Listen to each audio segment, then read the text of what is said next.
नमस्कार। देखिए, ये एक स्पेशल अपडेट है फ्रॉम गुरु गोबिंद सिंह इंद्रप्रस्थ यूनिवर्सिटी।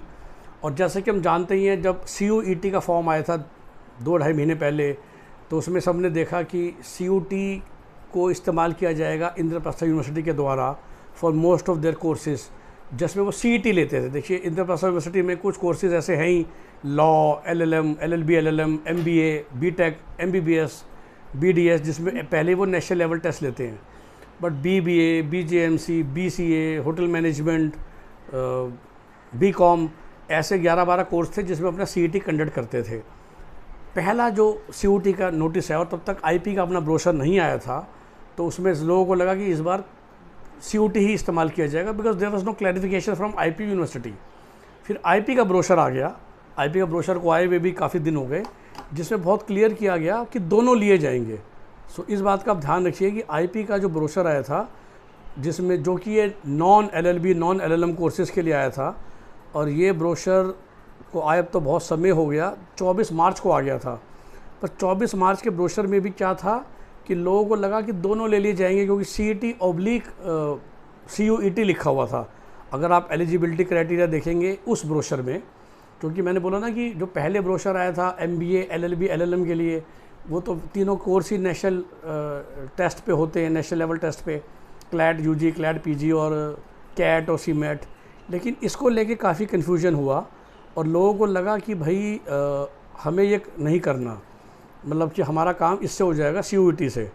फिर जो 24 मार्च को आ गया था अपना IP का दूसरा ब्रोशर, जो कि BBA वगैरह कोर्सेज़ के लिए आया था, उसमें क्लियरली उन्होंने मेंशन किया था कि हम CET भी लेंगे, राइट।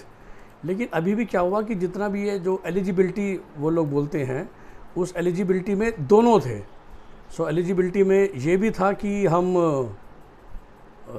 CUET लेंगे, और साथ में लिखा हुआ था कि हम आपका CUET भी लेंगे और CET भी कंडक्ट किया जाएगा। और फिर जब हम लोग रजिस्ट्रेशन कर रहे हैं, जो अभी भी खुला हुआ है IP यूनिवर्सिटी का, लेट मी टेल यू, तो काफ़ी उसको देख के लोगों को यही लगा कि भाई CET हमें, क्योंकि हर जगह ना एलिजिबिलिटी में लिखा हुआ था CET/CUET, राइट। तो फिर से लोगों को ऐसा लगा कि हमारा काम CUET से ही हो जाएगा, हमें CET के लेने की ज़रूरत नहीं है। तो जितने भी ऐसे IP के कोर्स थे, मैं आपसे बात करते करते वही एग्जैक्ट खोल रहा हूँ कि जिस तरीके से लिखा हुआ था, तो वो तरीका ने काफ़ी कन्फ्यूजन क्रिएट किया लोगों के लिए, बिकॉज हर जगह ना 1 और 2 लिखा हुआ था। लेकिन उन्होंने बहुत क्लियरली लिखा था, कोई लोगों ने ब्रोशर भी ध्यान से नहीं पढ़ते हैं, कि admission shall be based on the merit of CET। The vacant seat after exhausting the merit list of CET will be filled through merit list of CUET। बस अब ये लाइन ना शायद काफ़ी लोग मिस कर रहे हैं, जो हमारे पास कॉल्स आ रहे हैं। और इसी चूँकि लोग लाइन मिस कर रहे थे, जबकि इस मतलब ब्रोशर को तो आए हुए महीना हो गया, तो 2 दिन पहले IP ने एक और नोटिस निकाला है, क्लैरिफाई करा है कि भाई CET का फॉर्म ज़रूर भरिए, क्योंकि CET बेस है। BBA लेट से BCA ले लीजिए, होटल मैनेजमेंट ले लीजिए, पहले CET होगा, CET के द्वारा ही काउंसलिंग की जाएगी। अगर CET की काउंसलिंग खाली जाएगी, सीटें बचेंगी, तो आपको CUET पे मिलेगा। बहुत क्लियरली उन्होंने मेंशन किया है कि फर्स्ट चॉइस उनकी IP का CET रहेगा। उसमें सीटें बचती हैं तो फिर CUET वाली मेरिट लिस्ट ली जाएगी, जैसे वो लोग MBA में करते हैं।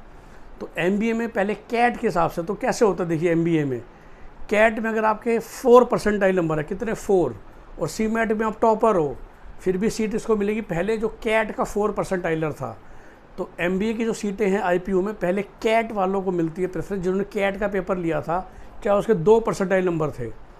अगर उनके पास इनफ कैंडिडेट है ही नहीं जिन्होंने CAT का पेपर लिया था, फिर वो CMAT का देखते हैं, और फिर वो IP का CET MBA का कंडक्ट करते हैं, अगर उनको लगता है कि इतनी एप्लीकेशंस आ ही नहीं रही है जो CAT और CMAT के थ्रू हो पाए। सेम इसमें ऐसा होने वाला है। तो अगर सीटें खाली जा रही होंगी लास्ट में IP काउंसलिंग में थ्रू CET, तब वो CUET वाले बच्चों को कंसिडर करेंगे। तो इस बात का खास ध्यान रखिए और इसके हिसाब से ही आगे बढ़िए। ओके, IP में हम जानते हैं कि we give very good counselling. हमारे नंबर हमारे डिस्क्रिप्शन में, उस पर कॉल कीजिए। Have a nice day, bye bye.